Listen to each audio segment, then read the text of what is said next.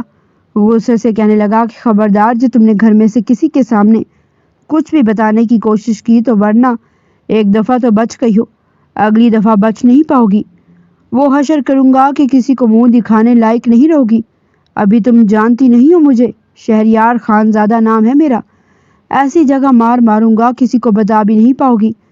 اور یہ مت سمجھنا کہ بھائی آگے ہیں تو بچ جاؤ گی، بھائی تو ویسے ہی وہاں پر کسی اور سے نکاح کر چکا تھا اور اب بھی وہ تم جیسی لڑکی کو منہ نہیں لگائے گا، کیونکہ بھائی کے ٹیسٹ کو میں اچھے سے جانتا ہوں، سمجھی؟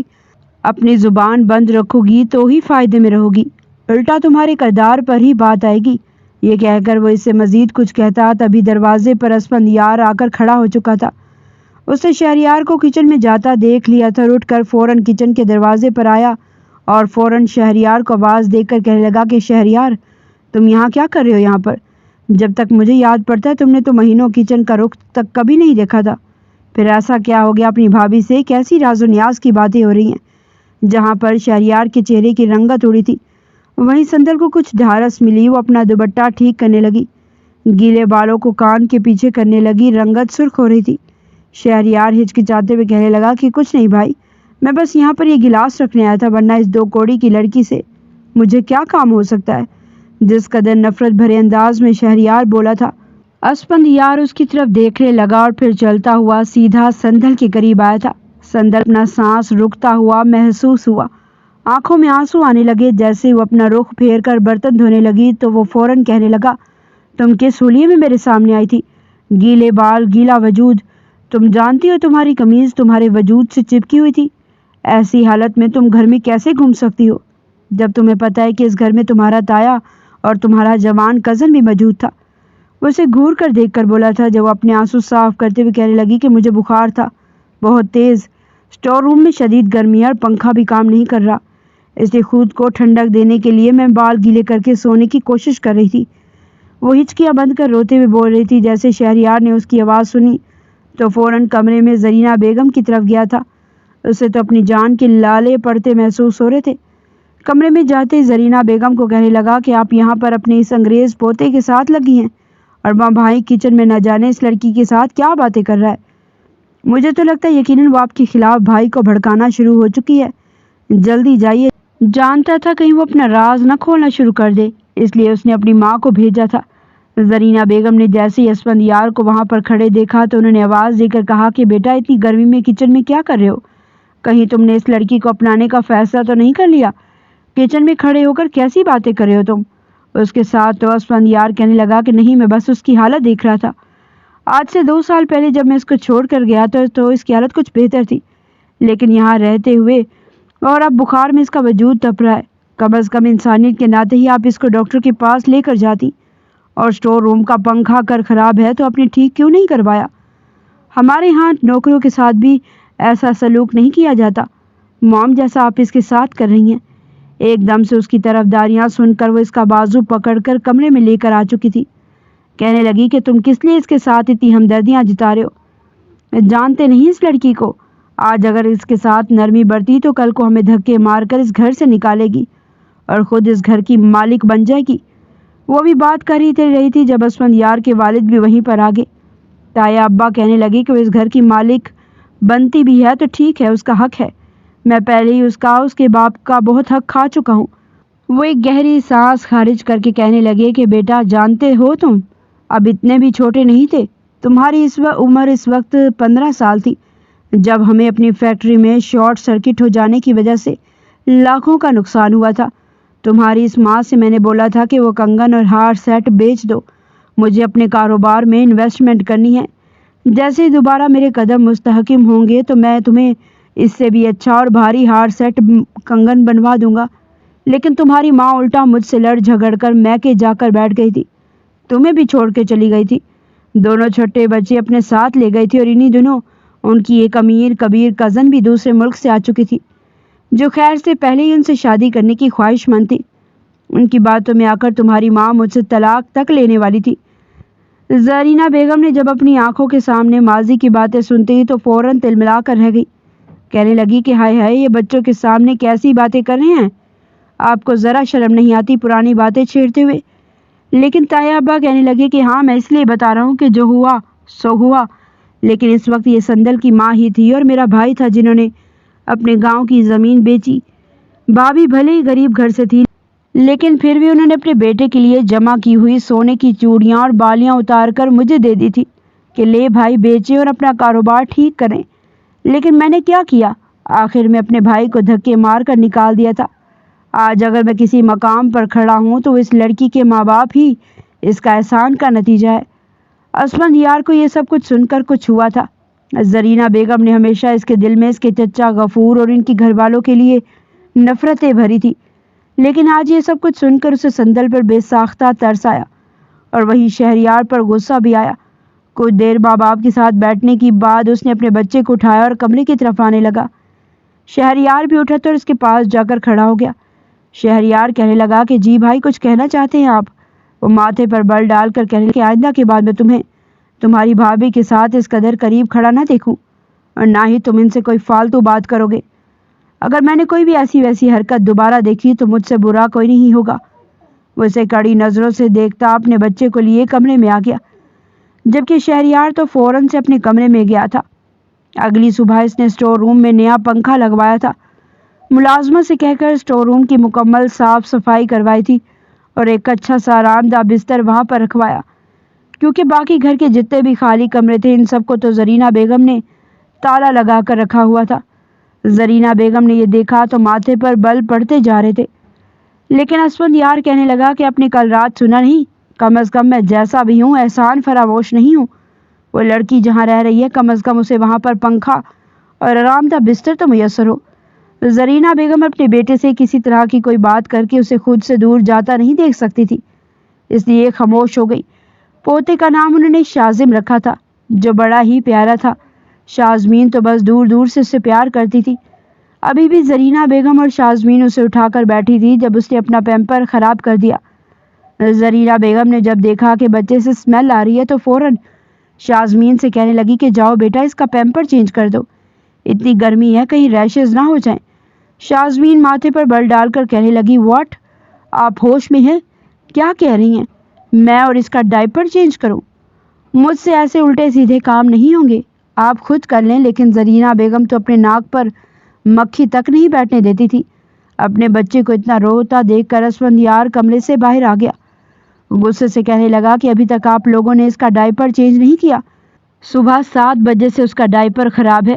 میری طبیعت ٹھیک نہیں تھی اس لیے آپ لوگوں کو دیا تھا، لیکن آپ دوپہر کے 2 بج رہے ہیں، اسے الرجی ہو جائے گی. لیکن دونوں ماں بیٹیاں تو بس منہ ہی دیکھ رہی تھی.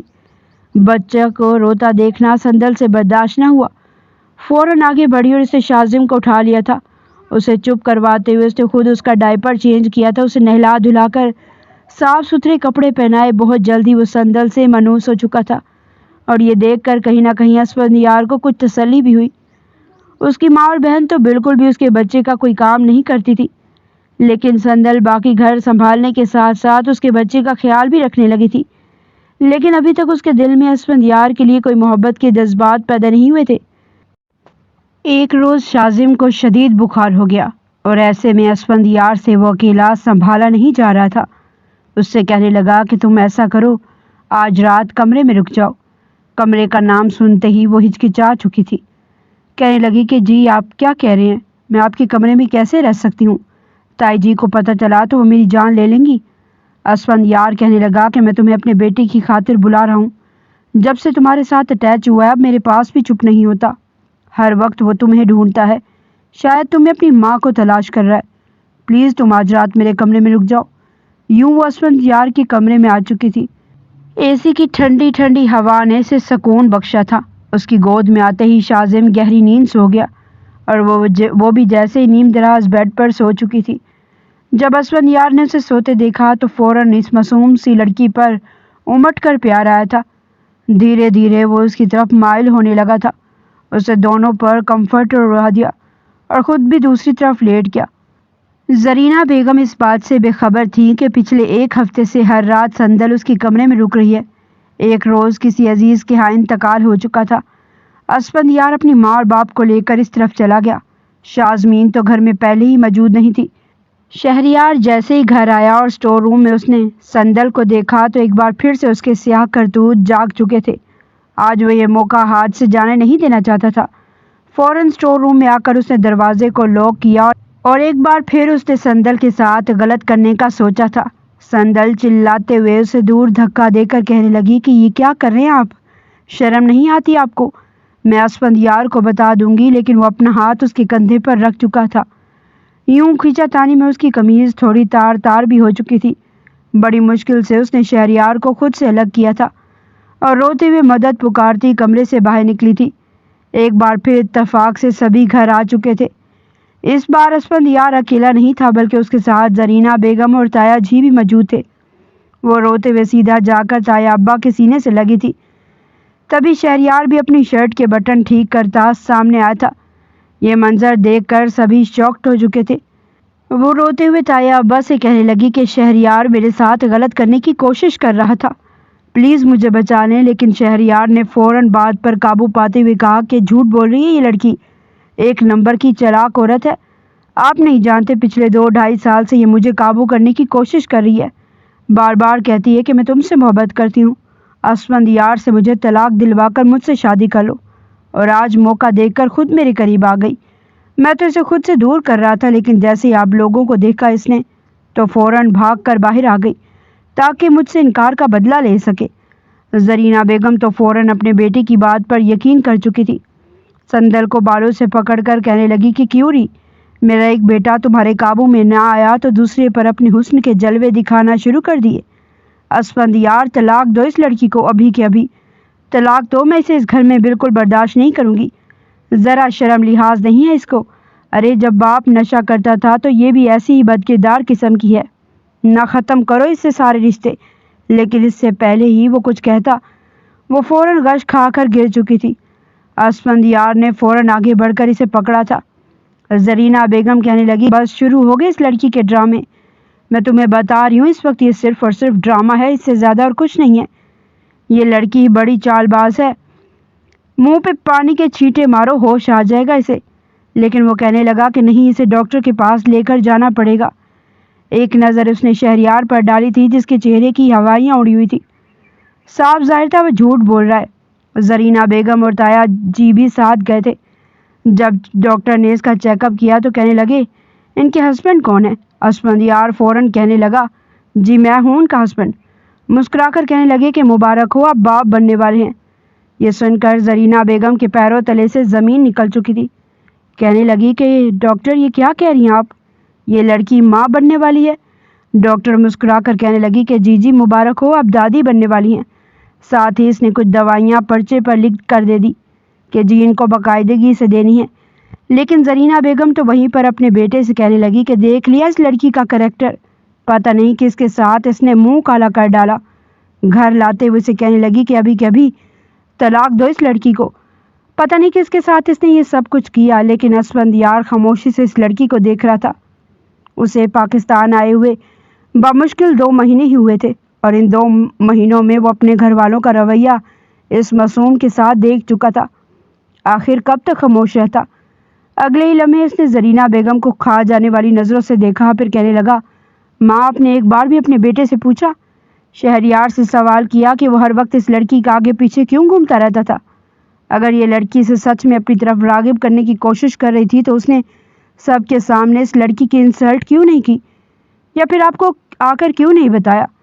میں اس لڑکی کا شوہر ہوں، پہلے بھی اس گھر میں رہا تھا اور اب بھی رہ رہا ہوں، لیکن اس لڑکی نے مجھ پر حق جتانے کی کوئی کوشش کیوں نہیں کی؟ آپ کو کیوں لگتا ہے شہریار ٹھیک ہے اور یہ لڑکی غلط؟ زرینہ بیگم سوچ میں پڑ چکی تھی۔ شہریار فوراً کہنے لگا کہ بھائی آپ یہ کیسی باتیں کر رہے ہیں؟ لیکن اگلے ہی پل اسفندیار غصے سے گریبان سے پکڑ کر ایک زناٹے دار تھپڑ شہریار کے منہ پر مار چکا تھا۔ کہنے لگا کہ مجھے تم پر پہلے سے ہی شک تھا، تم میرے چھوٹے بھائی اور میں بڑا، تم میرے ہاتھوں میں کھیل کر بڑے ہوئے ہو، اور اس سے بھی بڑھ کر ثبوت CCTV کیمرے میں ہیں جو جگہ جگہ گھر میں لگے ہوئے ہیں۔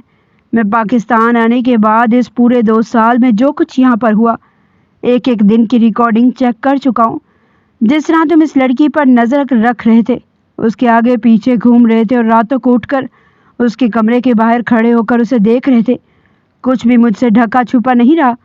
شہریار، یہ تو میری بیوی ہے جس نے اپنی عزت کو سنبھال کے رکھا، ورنہ بڑے سے بڑے عقیدے والی لڑکی بھی آخر کو اپنے دل اور وجود کی خواہشات کے آگے مجبور ہو کر غلط قدم اٹھا جاتی ہے، لیکن یہ نہیں بدی، اس نے خود کو صرف اور صرف میرے لیے بچا کر رکھا۔ حقیقت تو یہ ہے کہ یہ لڑکی پاک صاف اور بے تحاشا پاک دامن ہے، یہ تو مجھ جیسا شخص ڈیزرو کرتی ہی نہیں ہے، بلکہ ہم میں سے کسی کو بھی ڈیزرو نہیں کرتی۔ اسے تو وہ شخص ملنا چاہیے تھا جو کبھی اس کی آنکھ میں آنسو نہ آنے دیتا، اسے مہارانیوں کی طرح رکھتا، لیکن افسوس اس کی قسمت میں مجھ جیسا لاپرواہ اور دھوکے باز اسفندیار آیا۔ اسفندیار کے ضمیر نے اسے اچھا خاصا جھنجھوڑ دیا تھا۔ وہ سب کے سامنے خود کو ملامت کر رہا تھا، جبکہ سندل حیرت سے اسفندیار کو دیکھ رہی تھی۔ وہیں زرینہ بیگم بھی اپنے سامنے CCTV فوٹیج دیکھ کر کچھ بولنے کے لائق نہیں رہی تھی، پھر فوراً سے کہنے لگی، یہ بات الگ ہے، لیکن یہ لڑکی پریگننٹ کیسے ہو گئی؟ یہ بچہ کس کا ہے؟ اسفندیار فوراً کہنے لگا کہ میرا سندل سر جھکا چکی تھی، کیونکہ 1 ہفتہ اس نے اسفندیار کے کمرے میں گزارا تھا، اور اس 1 ہفتے میں 1 رات وہ دونوں بے تحاشا ایک دوسرے کے قریب آ چکے تھے، اور سندل نے چاہ کر بھی اسفندیار کو منع نہیں کیا تھا، بلکہ اپنا آپ اس کے وجود کا حصہ بنا ڈالا تھا۔